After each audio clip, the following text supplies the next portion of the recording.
Ó, Mítico. Fala, meu fofo. Temos plateia aqui. Verdade. Tem muitos fãs. Dá uma responsa, né? Pô, com certeza. Inclusive sobre os Responsa assuntos boa. que a gente quer falar. Sim. Mas eu já quero adiantar, a gente é leigo, né? Mas vamos só tirar dúvida aqui. Muitas. Então bate muitas palmas pro teólogo, arqueólogo Rodrigo Silva. Aê. Nosso convidado de hoje.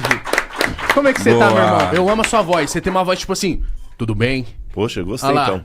Não vou operar das amígdalas. Não? Não, você falou que muda a voz? Muda. Você não percebe que minha voz é anasaladinha? Mas você tem a amígdala zoada? Não tem não. Ah. Pelo menos por enquanto isso não. Não, né? Mas, gente, valeu, muito bom estar aqui. Pra mim é um prazer. Tá maluco. Tá falando, vocês são... Olha, todo mundo que a gente fala, pode, pá, que legal, manda um abraço e tudo. Eu tava com o Thiago Negro agora, falou, cara, eu sou fã deles lá, manda um abraço. Que legal. E tudo, todo mundo. De verdade, muito obrigado. Meu irmão, eu quero saber, assim, antes de qualquer pergunta, a gente quer falar que, tipo, as perguntas que a gente vai fazer aqui não é nada contra o que você acredita ou o que a gente acredita, a gente só quer tirar dúvida e abrir aqui, ó, Fiquem as tranquilos. cartas. Primeiro porque eu acho que quanto mais perto de Deus a gente chega, mais perguntas você faz. E se tem E dois segundo ou mais que- falando, ele está Exatamente, entre nós. exatamente. Eu E tô ligado. se pergunta fosse ofensiva, Jesus nunca faria tantas perguntas como ele fez. Ele era um rapaz muito perguntador? Claro. Judeu é perguntador. Uma vez perguntaram a um judeu, por que o judeu responde uma pergunta com outra pergunta? Ele falou, algum mal nisso? E pode olhar que esse era o método de Jesus. Mestre, que farei para herdar a vida eterna? O que está escrito na lei? Bom mestre, por que você está me chamando de bom? Às vezes a pergunta estimula o diálogo. Quem tem medo de pergunta, quem tem medo de questionamento é que tem problema. Entendi. Eu acho que é bom. E o que a gente não sabe, a gente tem que ser honesto. Falar, isso nós não sabemos. O Pô, que- a gente já sofreu muito com isso aqui. Sim, de perguntar porque queria perguntar. As E a pessoas pessoa se ofende. Não, é porque depois sai, vai pra corte, a galera tira de contexto, enfim. Eu já quero... Já fala disso? Você acha que é bom? O quê? Eu vou falar. Teve Nossa, 2 anos meu atrás, Deus. Rodrigo, de verdade, a gente tava conversando, fazendo 24 horas, já tava com muito tempo de live falando, mas isso não justifica nada, tá tudo certo. E eu tava lendo... Eu sou um cara que, como eu te disse offline, meu pai era um... Tipo, antes de dormir, ele fazia obrigatoriamente, assim, ler uma passagem da Bíblia. Tipo, ler uma página frente e verso, pelo menos. E aí era o que ele fazia comigo, com a minha irmã ali, antes dele dormir. E depois da massagem dele também, que ele pedia no pé, lê a Bíblia e dorme. E aí, foi passando, eu já li a Bíblia, eu sei de todas as passagens, aplico coisas pra minha vida, tem coisas que eu olho, tudo bem. Só que eu falei lá, 2 anos atrás, que a gente tava conversando, falaram, Igão, o que você acha da Bíblia? Eu falei assim, eu acho que a Bíblia é um livro de história. Só que eu comparei de uma forma chula com o Chapeuzinho Vermelho. Eu falei assim, é um livro de história assim como o Chapeuzinho Vermelho. Aí cortaram isso, divulgaram, e aí hoje pra internet eu sou satanista, por conta disso. E aí a Fique galera... tranquilo que eu também sou vítima da mesma coisa e eu não tenho a exposição que vocês têm. Não, o Igão teve uma fase que ele virou o Satamém mesmo, mano. Sério. Era vídeos do TikTok. Eu tava aqui no TikTok do Nabu. Igão do Podpah, né? Do Satanás. Olha o que ele falou. Eu falei, caralho, mano, tô com ele todo dia. A gente Vocês sabem ora, que mano. esses dias eu A gente tava, crê em Deus, eu tava cara. conversando com o Alok. E o Alok falando a mesma coisa. Ele me pedindo algumas questões da Bíblia, ele Sim. tudo, falando que ele tava num lugar que ele botou uma pirâmide. Mas pra quê? Aquilo recortaram o negócio da pirâmide, falaram que ele era satanista, Entendi. que era de Nova Illuminati. Era. Uma vez eu tirei uma foto despretensiosa, apenas com a mão aqui, sabe? Brincando, porque antigamente o pessoal tirava muito foto com mão aqui. E como eu fui no museu, eu botei um chapéu lá, eu sou zoador. Eu acho que se um homem não sabe rir de uma boa piada, eu desconfio da Eu religião sou dele. zoador, é muito bom. Eu sou Aí, zoador também, mano. Eu coloquei a mão, e pra quê? Ah, você é... Aí misturaram Illuminati com maçonaria, com não sei o quê, com bode preto, que eu era. E até hoje tem gente Isso falando era uma assim. mãozinha. E aí aqui. o que eu Isso queria era explicar música. pra você, porque a gente lê as histórias, e tem muitas histórias que, por exemplo, foi quem que abriu o mar? Moisés. Moisés. Aí tá certo. E aí tem a história lá que Moisés chegou, e aí na Bíblia tá lá escrito que, tipo assim, subiu um paredão de água, e aí eu fico assim na minha cabeça, falo assim, eu não creio que tenha sido assim, que ele chegou lá, subiu o paredão de água, abriu o caminho perfeito, os peixes congelou e ele passou. Eu creio que talvez a maré estava baixa e eles passaram. E isso era um milagre pra época, e por que não? E aí eu queria que você me explicasse isso, por exemplo, Davi e Golias realmente existiu? Tinham gigantes? Ou são coisas que são contadas pra também prender a gente na história? Boa. Mais lúdica, Boa. né? É, porque Boa. senão se conta, fala assim, talvez, né? Moisés chegou lá, a maré tava baixa, talvez não tem tanto esse apelo. Entendi. Eu vou responder isso em 3 níveis, só que antes eu quero me desculpar com o público e aproveitar a deixa, que eu esqueci, eu ia trazer para vocês, mas tá a promessa aqui no ar, a galera toda tá ouvindo, tá vendo. Já Eu tá vou dando mandar pelo desculpinha. correio, eu escrevi um livro que o título é O Ceticismo da Fé. Porque às vezes é preciso Esse livro duvidar é para ótimo. crer. Uhum. E eu vou mandar para vocês aqui. Só para você entender como é que eu fico à vontade com perguntas, tá bom? Agora, sua pergunta é proposital. Eu vou até potencializá-la mais. Há histórias muito estranhas na Bíblia. Uma virgem que deu à luz a um menino, um Jesus que andou sobre as águas, que... Multiplicou pães. Parece história do X-Men, Sim. né? Ou misturado com DC Comics, alguma coisa assim. Mas vamos lá, nós temos 3 maneiras de responder isso. Letra A, considerar que tudo é um mito mesmo, como você falou.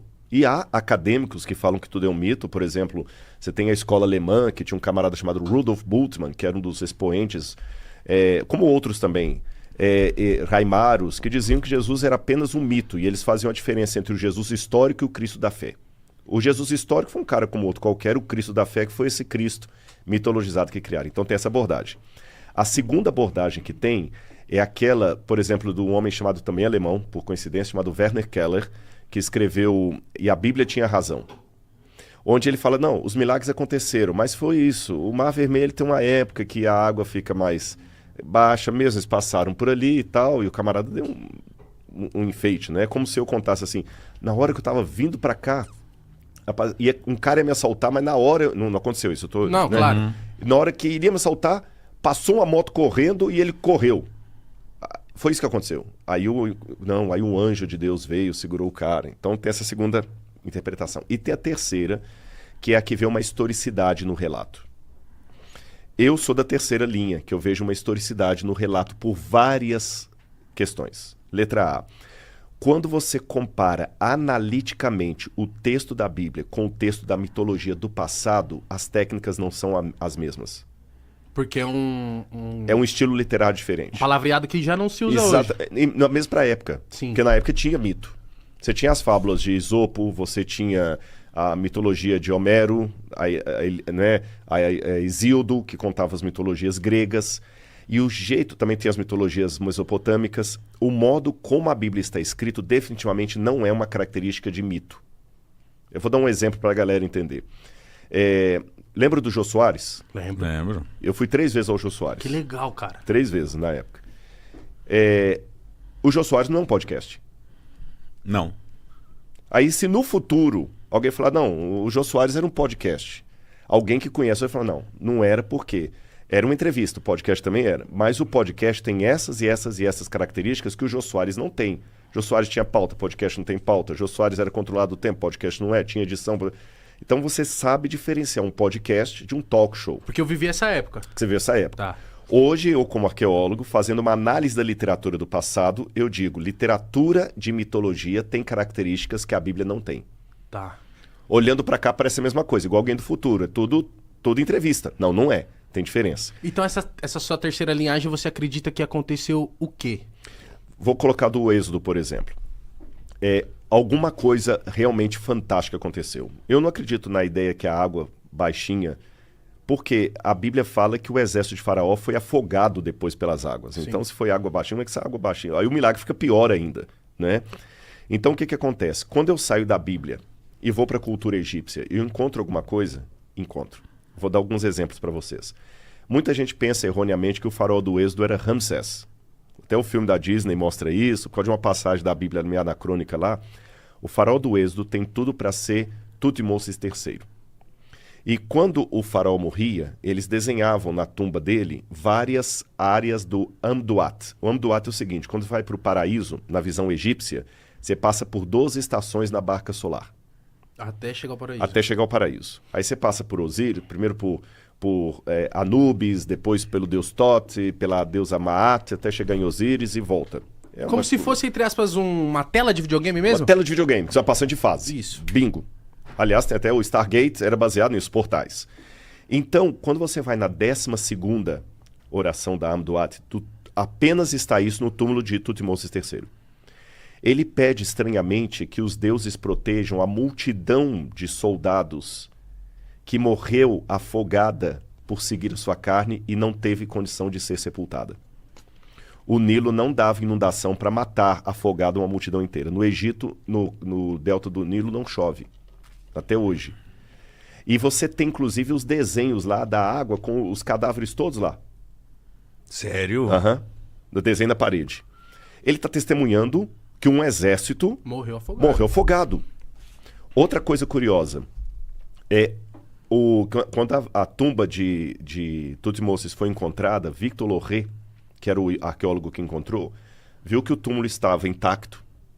Só que quando abriram o caixão, o sarcófago, a múmia que está sepultada no lugar de Tutmosis III era um rapaz de 20 anos, aproximadamente.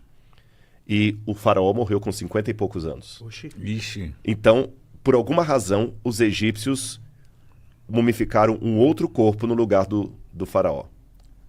Por quê? Explicou Você isso? sabe? A Bíblia fala que o faraó morreu nas águas do mar com seu exército. Ah, e eles não Então, eles queriam não tiveram dar o braço a torcer. Exatamente, não tiveram nenhum um corpo para recolher de lá. Entendi. Você tem o papiro de Pulver, que está hoje no Museu de Leiden, na Holanda, também escrito, nada de Bíblia, eu estou contando coisas da arqueologia, da egiptologia. E nesse papiro de Pulver, o escriba pede aos deuses proteção e pergunta por que as pragas estão caindo sobre o Egito. E ele menciona algumas pragas, e ele fala, por que o Nilo se tornou em sangue? Por quê? Não, ele questiona de maneira retórica. Ah, tá. É como falar assim, pô, sacanagem, cara, por que Por que fizeram isso Que comigo? aconteceu? fizeram isso isso? comigo? Por que o Nilo se tornou em sangue? Por que os filhos dos nobres estão morrendo de maneira inesperada? Por que os animais estão ficando no canto? Por que a escuridão, ou seja, várias das pragas mencionadas no Êxodo estão ali? Então, fazendo uma correlação, eu tenho um testemunho fora da Bíblia do que o que a Bíblia falou é verdade. E contado por inimigos da Bíblia. Tá certo? E o último elemento que eu coloco agora de ordem mais filosófica, para que um milagre extraordinário aconteça, basta uma coisa, que Deus exista. Porque se ele existiu, é possível.